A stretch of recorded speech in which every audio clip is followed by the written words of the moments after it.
Welcome back to Rod's Radios. In previous videos, you would have seen restorations relating to models from the 1950s or so, but this isn't one of those. I wonder what it is. And now for something completely different. Well, just look at this beauty. What is it? I was told originally that it was a symphonium, but it's not actually. A symphonium had a brass disc that sat on top of the turntable, and the brass disc had little pins bent in on the underneath, which merged with tines sticking up from underneath, and they plucked these tines, which made a tinkly tinkly sound. This is a different system altogether. On the back of the machine, there's a handle that you turn around, and as you turn around, you might be able to see the turntable move. And this is the type of disc or record, and it's made out of a cardboard material, but it has some sort of waxy covering on the front. So if I put it onto the machine, it seems you move back this lever here, place the disc onto the locating pins, and move the lever back, which pushes down the disc and forces the little pins that were underneath into a closed position, at which point you would turn the handle and hopefully produce some music. But it's not doing very much at the moment because obviously this isn't working. So this is what's called more or less an Organette Musical Box, which is different than the symphonium, but operates on the principle, as far as I can see, that as you turn the handle, it will draw air in from the sides, and when these pins are pressed up or down according to the pits on the record, opens valves which allow air to flow through and operate metal reeds, which produce this organic sound, if you like. And you can get an idea of the type of sound by quickly turning the handle. Now, this shouldn't be making that sound because there's obviously something wrong with it, because when there's no record on it, it shouldn't make any sound at all. So there's something wrong with the mechanism inside. It has the brand name Ariston written on the front here.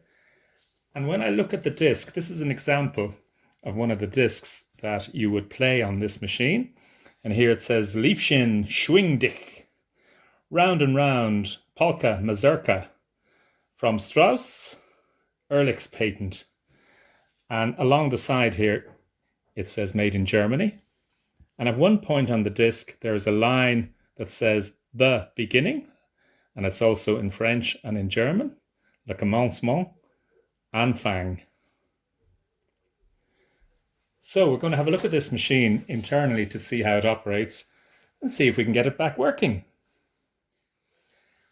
I finally managed to get the lid off the box here, although as you can see, a lot of the screw holes show rust marks, and in fact some of the screws were left behind in the holes as I got them out, but a little bit of WD-40 left in for a day or two eased the pain of getting the screws out. So the lid came off, and now you can see inside the mechanism. So as you turn the handle around, these two bellows operate in tandem with one another, and they force air into this chamber here. Now normally when the lid is on here, this whole box is sealed. So the air now goes down into this chamber here, which is sprung, and there's more webbing on either side to stop the air escaping. And the air is allowed to go into this chamber underneath here, which is where the whole musical action takes place. In the meantime, as well as producing the bellowed action of the air being drawn in from either side, it also turns the turntable, which in turn makes the record move around, and these little tines move up and down. So let's take a closer look at this section over here. In this particular model, there are 24 different notes available, actuated by the pins that pop up and down through the holes in the record. and they actuate these arms, which are transmitted down here, and we have 3 banks of 8 valves that allow air in and out as the tines open and close. And I can immediately see that possibly the problem here is that these 2 pieces of wood, there's one here and there's one further down, they've fallen out of place, and they have, if you like, felt dampers on the outside, presumably to stop the clatter of the brass rods going up and down. So the first thing is to try and relocate them into their proper positions. You may be able to see that this one has fallen down. It was originally up at this point here, and this one, which is actually back to front, was possibly at this position here. So we'll try and get those back into place and see what happens. At this stage, the reeds aren't visible because I think they're contained in this box section in behind here, and that's only accessible by taking a section of wood off the bottom. But first steps first. The 2 dampers have been glued back into position here and here, and it was only when I started to do this I realized that the felt part was not to dampen the noise of these brass strings here, but rather to dampen the noise of the wooden valves that open and close to stop them clacking each time they operated. And also I realized that there would have been a 3rd damper across this string of valves at the very bottom. Now obviously this fell out sometime in the last 140 years like the other 2. However, these 2 were kept more or less in place by these brass strings here to stop them falling out. However, the bottom one here fell out into the void, and there is an open space at the very bottom of the sound box here to allow the sound to come out, so that just disappeared into the mists of time. So to remedy that, I've made a new one out of a small piece of wood, and this time instead of felt, which I don't have, I've glued a piece of microfiber cloth onto it. So this is going to be positioned across the valves in the bottom row here. The dampers are now in place, as you can see, the top one, the middle one, and the new lower one. And they've been glued in this time with resin glue. Originally there were tiny little pins holding them in place, which obviously rusted over the years, but this will create a nice solid bond for the new ones. Over on the left hand side here, also I've used resin glue to fill up what was just about to collapse. It's a springy wire that holds this bellows in place, and it was basically on its last legs through rust. So I've slathered it in resin glue, and that should create some sort of integrity going forward. So the next thing is to let this glue dry. In the meantime, the box inside here has a cover underneath here, which I'm going to take off, and we'll have a look at the reeds inside to see what sort of condition they're in. This is the underside view of the Organette, and this is where I'm putting WD-40 on the rusted screws in order to release them somewhat easier. It doesn't really matter if some of the screw shafts get left behind. I'll just put some new screws in the holes adjacent to the old ones. The cover has been removed from the sound box, which reveals the metal veins here. These are the reeds that create the sound.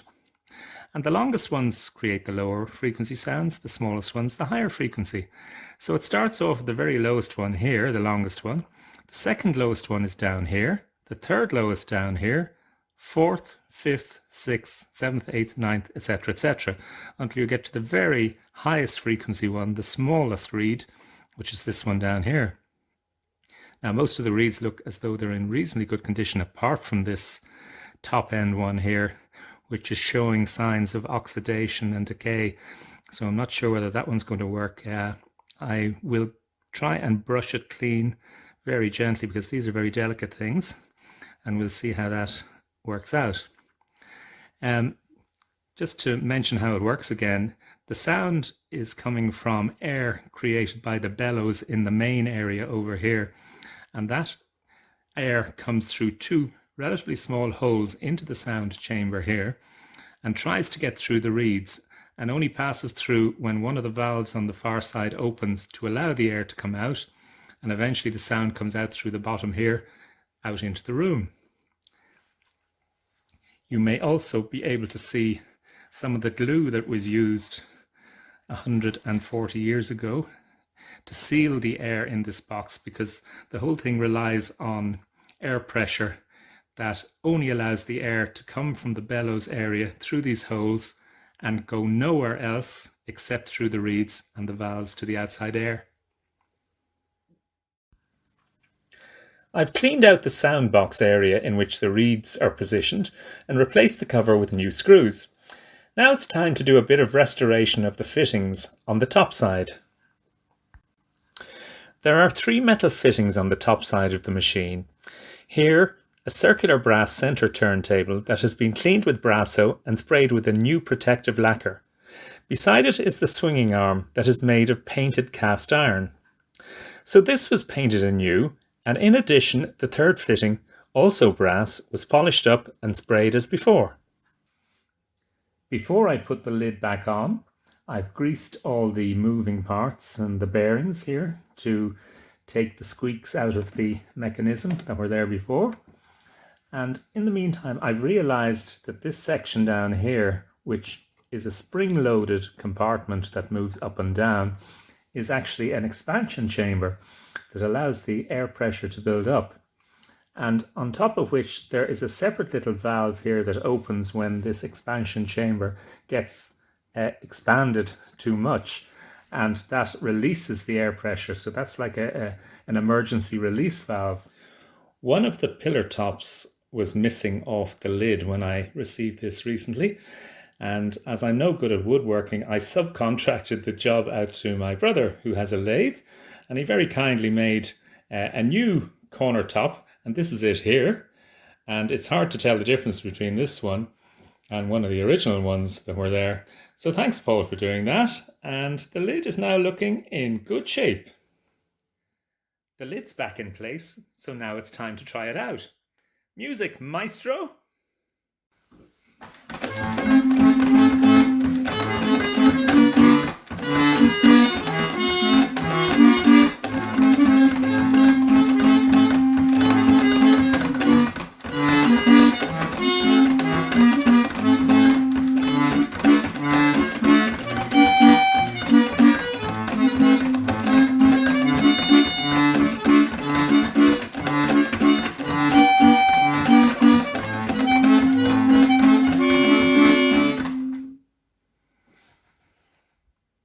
Well, mixed results, I'm afraid.